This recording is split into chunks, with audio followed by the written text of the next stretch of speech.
Traders, FX Pip Collector here. Today is Friday, December 6th, and I'm going to be analyzing the US dollar yen, starting on the monthly, working my way all the way down to the 1 hour time frame for the full top-down analysis. But also don't forget to check out my website, fxpipcollector.com, if you'd like to get access to my swing trade setups, my daily members-only live streams on Zoom, and my 34-video trading course are included for only $30 per month. So anyways, on the dollar yen, I still think that there's two options. Option number one is this is an ABC correction. It makes it corrects into this last 5 waves up in ABC and then turns back to the upside. Option number two is this really is the end of a wave 5, and instead of making an ABC, which would look like this, it will stretch out into a 1, 2, 3, 4, 5, which would look like that.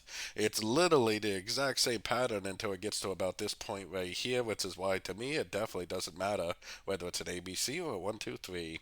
I have it labeled as an ABC, as you can see, because, I mean, like I said, it could turn into an ABC, it could turn into a 1, 2, 3, but it doesn't matter because it's exactly the same pattern.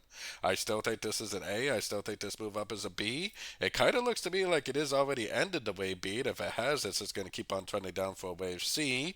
Some of the yen pairs do kind of look like they might try to make another push up, so this could also, and then later on, start a move to the downside. So anyways, let's keep going down to the daily time frame.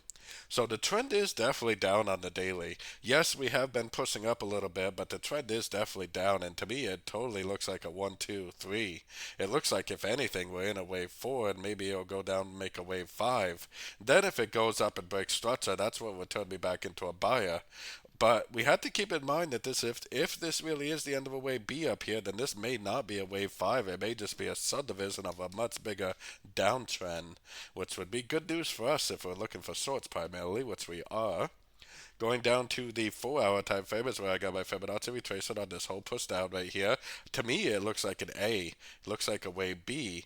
I wouldn't be surprised if today's non-farm payroll actually causes it to go down and, do a little bit of a liquidity grab, take out these lows, finishing off a wave B before it actually pushes up again for a C.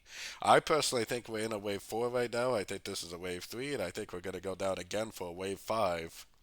So let's take it right down to the 1 hour time frame. So like I said, we have non-farm payroll coming out today. Definitely a pretty big news event normally.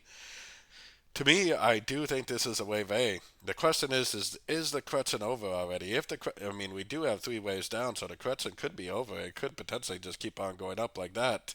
But to me, it kind of looks like it's trying to make 1, 2, 3 down, 1, 2, 3 up, which I didn't really draw that very well. So there we go, 1, 2, 3 up.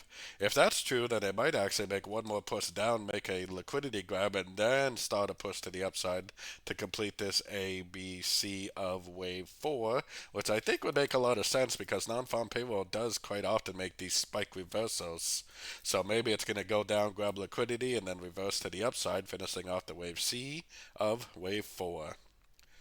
So don't forget to join my free Discord group, which is linked down here in the corner. And as always, thank you and happy trading.